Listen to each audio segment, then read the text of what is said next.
morning mga kumaring Marites! Happy Sunday po sa ating lahat. Ayan, so tara po't magsimba. Last Sunday, hindi ako nakasimba kasi di ba yun yung araw ng birthday ni Papa. So ayun.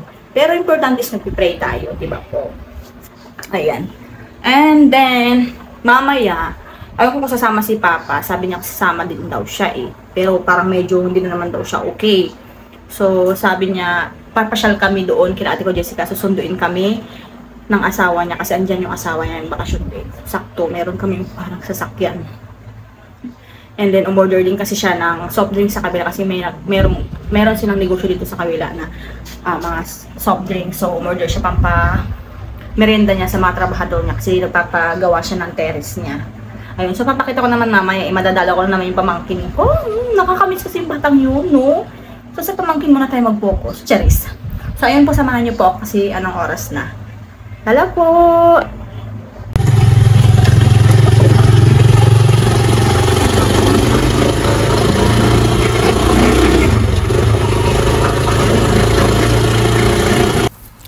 The Mass is ended. Tapos na naman po ang isang linggong pasasalamat kay Panginoon. Ayan. Yan nga, every Sundays, yun na yung panata ko na magsisimba ako. Ayan. Basta free time ko and then wala akong ginagawa. Talagang every Sunday. Kailangan ilaan natin yung pasasalamat natin kay Lord. Yung araw at oras natin every Sunday. And then yan, nagtirik na rin ako ng kandila bago umuwi. Kauwi na ako. Saan punta? Kila ate ko Gigi, punta kami kila ate ko Jessica. Hintay lang namin si Kuya Jerry.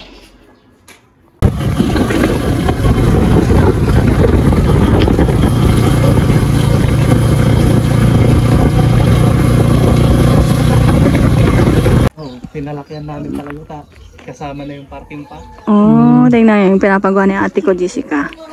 Terrace tapos parking area. Bongga. Diba? Oo. Punta kami dito. Liga, pasok tayo Pasok muna kami ni Papa. Dun sa kusina. Dito na kami ni Papa. Malayo-layo ang aming nilakbay. Cherries. Wow, ganda naman yun. Ganda. Ayan, so nag-voice record na ako dito kasi maingay yung music niya. Sinasayaw-sayaw siya dyan dahil hindi siya makatulog. Diba? Pugi-pugi yung pamangking ko na yun. Love na love ko yun. And then, nagluluto si ate ko, nasunog na dahil wala nga magbabantay sa kanya dahil sinundo nga kami. Hi! Tan-tan! Terno kami ng damit. Bango-bango naman yung bata na yan. Pero usog. Buntal mo. Sinong buntal mo? Bango-bango. Ang bango-bango. Haba ng buhok mo lablab. Ganyan nga yung gasol na bibilihin ko na. Hindi siya kasya doon, yung tangkad, yung matangkad na ano. Hindi rin yung kasya dyan sa loob? Oo, hindi siya kasya. Ganyan kaliit siya. 13.9, sasabi ko pa, yung maliit. Pero yan mataba. Yun naman matangkad na payat. Punta tayo sa room ni Papa. Dito kalate ko. Hindi mo na siya, tulog siya. Yung kama ko. Diyan ka na. Iwan na ka na dyan. Wala. Bye!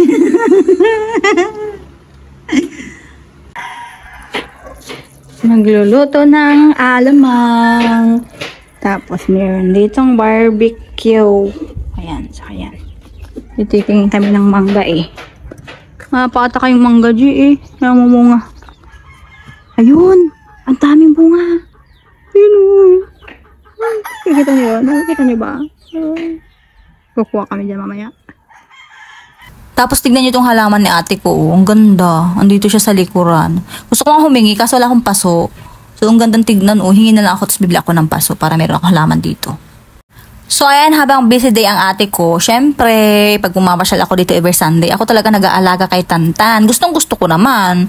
So talagang love-love ko tong batang eri. Sayang nga, hindi ko pa nakita yung anak ng kapatid ko, pamangkin ko din si Jacob. Sana makita ko na siya soon, no? Kasi sarap-sarap nila ikis. Alam mo yun, may inggit ka talaga. Pero okay lang yan kasi mayaman naman ako sa pamangkin. Pamangkin ko, pamangkin ng asawa ko. Ayun na naman. Dumaba na naman siya. Ayan. Hala. Hala. Hala. Sige. Sige. Kaya mo yan. Aray ko. Manipa ka eh. Ay, tan-tan. Tan-tanan-tanan. Tan-tan-tan. Tan-tanan-tanan. Close open. Close open. Ikaw.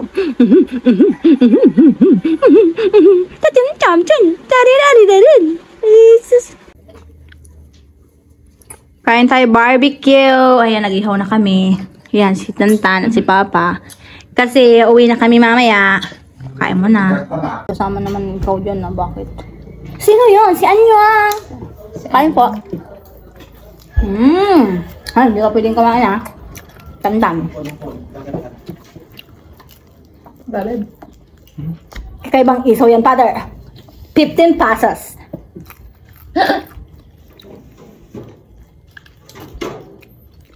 Naalap niya na, Papa, naalap niya na internet ang kanyang teleserye. Mag-iwan ka para bukas pa. Ah, Late ako.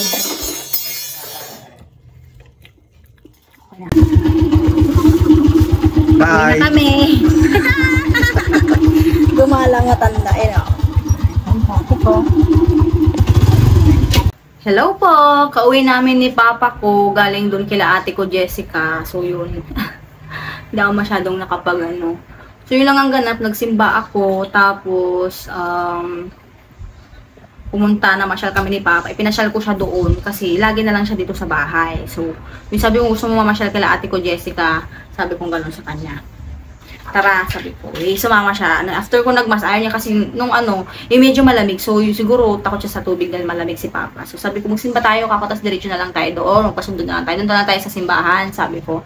Tapos sabi ni Papa, ikaw na lang kasi malamig nga daw yung tubig. Tapos alam mo na, yun yung nakatayo siya nakakapagod. So, ang ginawa niya is nanonood na lang siya dyan ng, tawag dito, dyan sa TV ng, worship. Tapos, ang tawag dito,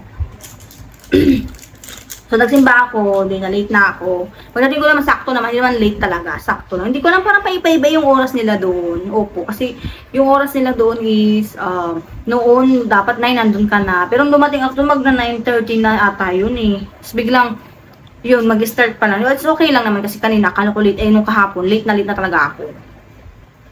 Yun, so, ayun. Kaya sabi kong ganun, ganun naman, iba-iba yung siya. Iba-ibang pare din naman yung humili sa, dito sa Alaminos. And nagsimba ako, and then afternoon, umuwi din na ako agad kasi, inayos ko pa yung dadalhin doon kila ate ko Jessica, yung soft drinks kasi umorder siya. Kaya, inayos ko pa siya. Tapos, yung hanger na sobra namin sa bahay, binigay ko na rin sa kanya kasi pag andun kami, at walang kahanger-hanger, kakonti lang. Kasi andun na rin yung sampayan namin. Dito ko sana yung sampayan namin dito na. Kaso, ayun nga, biglang sabi niya kunin ko na. Tapos dito meron nga, provide nila yung hanger dito. Ay, hanger. Sampayan. Tapos naman, nung pagdating namin doon lang pa siya namin si Tantan. Ayun, so makikita niyo naman dito sa video na to is nagpapagawa ng terrace si ate ko Jessica. Ayun, so maganda siya. Terrace siya dito, tapos dito garahean. So ayun. Yun, nag-ano lang ng kami ko, sinamahan lang ko lang si ate ko nag-alaga, and then kumain kami ng barbecue na lang. So, yun ang kung questionin yun ha, kasi minsan lang kumain si Papa ng barbecue. Si Papa medyo ang kinakain talaga niya ay puro healthy. So, hindi ko na madalas pinapakita sa inyo. So, nagtutupi lang ako ng mga underwear ko. And then, yun lang ang ganap. Nagpahinga siya. Pinakita ko naman sa inyo, di ba? After nun, ayun, umuwi na rin kami nun. Dapat, sana, doon kami matutulog. Sasabay na kami ka ate ko, hindi. Pagpapasok siya ng trabaho, sa ate ko Jessica. Kaso, si Papa, parang hindi siya sanay. Alam mo yung, ewan ko ba sa kanya? Gusto niya, umuwi na. So, ayun. Kaya sabi ko gano'n sa kanya. Tulog tayo dito, di tayo matulog. Tapos sabi niya, umigat tayo kasi ganyan-ganyan. Hindi siya sanay na wala kang internet, ganun. Kasi doon talaga, mahina internet kila ate ko. Magpapalagay daw si ate ko. Sabi ko, pagpalagay siya doon ka na. Charista. Sabi niya, ba't ayaw mo na ba ako alagaan? Sabi, hindi na sa ayaw na alagaan. Kasi, tutuusin, kinukuha na rin siya ni ate ko Jessica. Siya lang may So, hindi naman, sabi ko sa kanya. At least, diba, may nag-offer na kukunin siya. Ewan sa, hindi pa naman ako sawang alagaan si Papa ko. Gusto ko naman. Eh, yun nga. Ay, after no, umuwi na kami ni Papa. Natid ulit kami Kuya Jerry. Kasi sinundot hatid niya kami. So, si Papa yan, hindi yan sumasama pag wala kami yung walang magsusundo, maghatid sa amin. Kasi ayaw ko rin na naglalakad-lakad si Papa natin. Naman niya, makita niya naman kanina. Di kailangan niya talagang mayroon dito. At napapagod siya. Madali siya mapagod. Tapos sabi ko sa kanya, sige ka ako sa kanya. So, pauwi na kami. Niloloko ko sa kanya na maiwan ka na.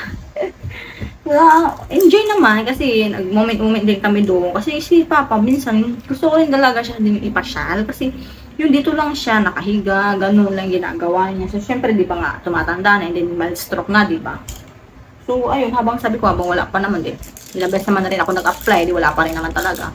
So, ayun, update ko naman po, ang chika ko naman for today's video ay ang update ko kayo sa akin pag-apply. Ayun, natapos na within 24 hours, sabi nilang akin sinaplayan. So, wala na naman, wala na naman. So, ganun talaga, wala tayong magagawa, di ba? Pero, okay lang kasi talagang ganun. Hindi lahat ng bagay or ano pa man makukuha mo, di ba? Kaya, pray lang dahil darating yung araw na yun para sa'yo, para sa'yo. Okay lang yun. Medyo nasan, kasi alam mo yun, gano'n na talaga talaga yung, ngayon, okay lang, hindi naman ako ligwak, gano'n na naman. Actually, marami kami na-interview hindi ko naman kumalala, 7, dapat nga 10, hindi umatend yung iba, so kami lang, and then lahat naman kami sinabihan na pag hindi nag-text na within 24 hours, wala, so bari-baras kami wala. Siguro merong ding nakapasok. Ewan ko lang sa 7 kami, siguro may nakapasok na 2, ganun. Siyempre nga, tinitignan nga nila din yung resume mo. Eh ako, di ba natagal din akong natambay, parang 3 years. Kasi 2020 yung last kong work, kung saan doon kami nagkakilala ng asawa ko.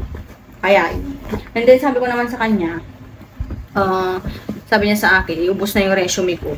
Pero kung di ako tumitigil, kasi kaya try. Pero talagang pag-a-apply, hindi porque nag-apply ka, pasok ka na agad. Diba? Siyempre yung qualification din, diba? Yun lang po ang ganap ngayon. So, wala. Hindi ako nakakasad. Pero, ganun talaga. Diba? Walang magagawa. Pero, okay lang. Enjoy lang ang life. Marami pa dyan, no? Ayun lang naman ang ganap ko ngayon po. Ayan. So, salamat po. Masaya kasi nakapag-banding kami ni Papa. Na kami. Naipasyal ko siya. Diba? So, ewan ko pag uwi yung asawa ko, yung nitong March or April. And i-try namin siya ipasyal dun sa isa naming pamangkin, apo niya, na kami ganyan, pasyal tayo pag dumating nga yung asawa ko. Kasi yung asawa ko, meron din siyang, pag umuwi may sasakyan. So, yung sasakyan ng kuya niya, yan dyan lang din yung sasakyan na yun. Kaya, sabi niya, kung sakali pasyalan, sige po. Sabi ko. Sinabi ko rin sa asawa ko, sige, sabi niya. Kapag wala pa akong trabaho, di ba? Kung meron, pwede siya pumunta na wala ako. Charis. So, ayun lang. Huwag nyo na pong questionan yung iba pang minsan, paulit-ulit na din po kasi, di ba, yung mga katanungan. Although, sinasagot na namin ito, panuorin nyo na lang po tapusin na. Para hindi po tayo, kasi may mga tatanong. Meron pa nag-comment, yun nga, sabi niya, inabandon ako namin yung aso, tapos, porque daw may lahi yung pusa. Hindi po, ganito yun ang explain ko po ulit sa inyo, yung aso po ay naiwan po sa mga kapitbahay. Yun po. So, meron pa doon natira, kukunin namin yung isa, pero kay ate ko Jessica, kasi dito po wala ng space dito, kung saan namin sila ilalagay, maawa lang din ako kasi, yun nga, yung bang tatay lang sila dyan, nakakahiya, hindi namin to sarili, hindi namin siya, so, ang na-provide lang talaga, pwede lang talagang dalhin dito is yung mga pusa, no? Huwag nyo lang pong question na yung inabunda na parang, hindi po, papakita ko sa inyo pag umuwi kami, kasi uwi na naman ako nito, dahil nga, katapusan nga, hakutin yung damit, so, yun, uwi ako, papakita ko sa inyo ha, yung aso, na nandyan, natira pa dun sa bahay, isa, tapos yung dalawa is, nagpunta na sa mga kapitbahay, no? Para hindi po kayo ma-question. Ayaw na po kasi Jolet, Cheris. So, yung mga nagtatanong pa po na yun, about sa bayan, sayang pa ganun. Opo, ano na tayo sa sayang. Pero sana maintindihan nyo rin po na. Oo, kasi wala na rin kami pwedeng isagot sa inyo. At hindi din namin yun obligadong isagutin, no? Na bakit gano'n na nangyari, bakit ganito ganyan. So, nasa inyo na po yun kung may question po kayo, meron po kayong comments, isa inyo na lang po yun kung hindi namin siya masagot, di ba? So, with Charis. Ayan, so yun na lang po, and then, ngayon papahinga ako, napagod kami ni Papa. Ayun, so thank you so much po. Ingat po tayong lahat. Huwag niyo pong kalimutan i-like, share, and subscribe, and hit the notification bell para ma-notify kayo sa tuwing ako mag-upload ng aking vlog. Maraming salamat po. God bless!